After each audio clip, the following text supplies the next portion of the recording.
नमस्कार दोस्तों, मैं डॉक्टर अरूप मेरे यूट्यूब चैनल डॉक्टर अरूप हेल्थ फ्रेंड में आप सभी का हार्दिक स्वागत करता हूं। महिलाओं में अनियमित मासिक एक कॉमन प्रॉब्लम है। काफ़ी महिलाओं में ये पाया जाता है, वो भले ही दिखने में बहुत हेल्दी हों या बहुत स्वस्थ दिखते हों, लेकिन मासिक चक्र जो है उनका अनियमित रहता है। अनियमित रहने के कारणों के बारे में मैं आज कुछ अहम जानकारी इस वीडियो के माध्यम से शेयर करने के लिए आया हूँ। इससे पहले कि वीडियो स्टार्ट करूँ, अगर आपने मेरे चैनल अभी तक सब्सक्राइब नहीं किया तो सबसे पहले मेरे चैनल डॉक्टर अरूप हेल्थ फ्रेंड को सब्सक्राइब कर लें। वीडियो को अंत तक देखिए, अच्छा लगे तो लाइक एंड शेयर ज़रूर करें। आपके मन में उठे किसी भी प्रश्न और सुझाव को कमेंट बॉक्स पर ज़रूर लिख करके भेजें। अनियमित मासिक महिलाओं में होने वाली एक आम समस्या मानी जाती है। लगभग हर दूसरी तीसरी महिला को अपने मासिक चक्र में कुछ ना कुछ असुविधा का अनुभव जरूर होता है। कई बार ऐसा पाया जाता है कि मासिक चक्र का जो डेट है वो समय पे नहीं आ कर के दिन आगे बढ़ रहा है, किसी को एक हफ्ते आगे बढ़ रहा है, किसी को एक हफ्ते पीछे आ रहा है, या कई बार 10 दिन आगे बढ़ जा रहा है, किसी को 10 दिन पहले ही आ जा रहा है। इस तरीके की स्थिति पैदा हो जाता है, जिसे मेडिकल टर्म में ओलिगोमेनोरिया के नाम से भी जाना जाता है। अगर किसी भी महिला का मासिक धर्म 24 दिन से पहले आ जाए और किसी भी महिला का पीरियड जो है 38 डेज़ के बाद 38 दिनों के बाद आए, तो आम तौर पे ये इरेगुलर पीरियड या ओलिगोमेनोरिया का डिजीज़ या डिसऑर्डर हम मान सकते हैं। कई बार कुछ महिलाओं में ये एक रूटीन मैटर रहता है कि लगभग 24-25 दिन पर उनका पीरियड आ जाता है, या कई बार ऐसा देखा गया है कि 34-35 डेज़ हो जाने के बाद पीरियड्स उनका आ जाता है।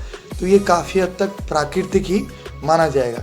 लेकिन कई बार देखा गया है कि किसी का पीरियड जो है वो 21-22 या 23 दिन पे आ जा रहा है, या कई बार तो 40-45 डेज़ 50 डेज़ भी हो जाता है। तो ऐसी स्थितियों के लिए जिम्मेदार कारणों के बारे में मैं आपके समक्ष कुछ जानकारी शेयर करूंगा।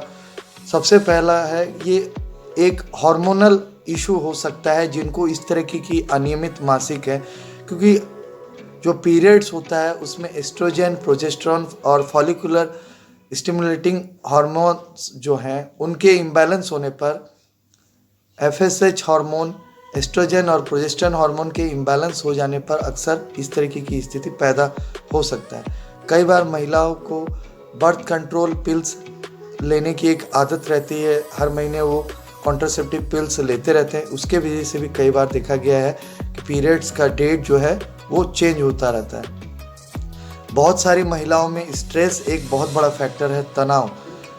साइंस ने प्रूव किया है, बहुत सारे डॉक्टर ने रिसर्च करके ये साबित किया है कि तनाव ज़्यादा लेने पर जो मासिक धर्म का जो डेट है वो शिफ्ट हो सकता है, चेंज हो सकता है। जो महिलाएं एरोबिक्स या जिम आदि बहुत अत्यधिक इंटेंस एक्सरसाइजेस करती हैं, उनके भी पीरियड्स के डेट जो हैं वो चेंज होते रहते हैं।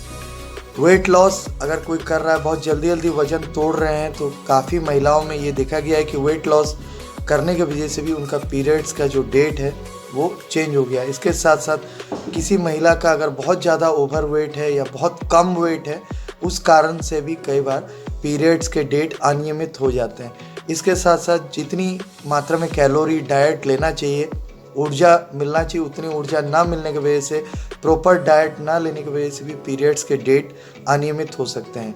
कई बार कुछ दवाइयों के साइड इफ़ेक्ट के वजह से भी पीरियड्स के डेट चेंज होते हैं। इसके अलावा इंट्रायूट्राइन डिवाइस जो होते हैं, आईयूडी, कॉपर टी वगैरह के प्रयोग की वजह से भी कई बार मासिक धर्म जो है अनियमित हो सकता है। पॉलीसिस्टिक ओवरियन सिंड्रोम वाले पेशेंट्स जो हैं, जिन महिलाओं को इसका दोष है, उनका भी पीरियड्स का डेट जो है वो चेंज हो सकता है। इसके साथ साथ जिनको प्रेगनेंसी है या ब्रेस्ट फीडिंग करा रही हैं, उनके भी पीरियड्स के डेट जो हैं वो चेंज हो सकते हैं। हाइपरथायरॉयडिज्म और हाइपोथायरॉयडिज्म, जिनके ओवर एक्टिव थायराइड हो या अंडर एक्टिव थायराइड हो, उनके भी पीरियड्स के डेट जो हैं वो अनियमित हो सकते हैं। यूट्रस में कई बार फाइब्रॉइड हो जाता है, सिस्ट हो जाता है, उसके वजह से भी पीरियड्स के डेट जो है चेंज हो सकता है। कई बार यूट्राइन लाइनिंग में यूट्रस के चारों ओर जो है पॉलिप्स हो सकते हैं, इसके वजह से भी पीरियड्स के डेट जो है चेंज होते हैं। इसके अलावा कई तरह के पेल्विक डिजीजेस होते हैं जिनके वजह से भी पीरियड्स के डेट जो है अनियमित हो सकते हैं। तो इतने सारे कारणों में से हो सकता है कोई एक कारण की वजह से आपका पीरियड भी अनियमित हो रहा है, रेगुलर टाइम टेबल के साथ नहीं आ रहा है। बेहतर है आप एक नज़दीक के अच्छे चिकित्सक से मिल करके उचित जानकारी ले कि किस वजह से आपका ये प्रॉब्लम हो रहा है। उस आधार पर जब आप ट्रीटमेंट लेंगे तो अनियमित जो मासिक धर्म है वो नियमित हो जाएगा और आपको आपके शरीर को मेंटेन करने में ज़्यादा बेहतर महसूस होगा। तो मैं उम्मीद करता हूँ ये वीडियो आपके लिए काफ़ी हेल्पफुल रहेगा। अगर आप किसी भी चिकित्सकीय सलाह तो मुझसे प्रत्यक्ष मिलना चाहते हैं तो मेरे तीनों क्लिनिक्स के एड्रेस और मेरा व्हाट्सएप नंबर यूट्यूब के डिस्क्रिप्शन बॉक्स, इंस्टाग्राम, फेसबुक और ट्विटर में डॉक्टर अरूप कुमार दास पेज में भी उपलब्ध है। आप वहाँ से भी मुझ तक संपर्क कर सकते हैं। धन्यवाद, नमस्कार, जय हिंद।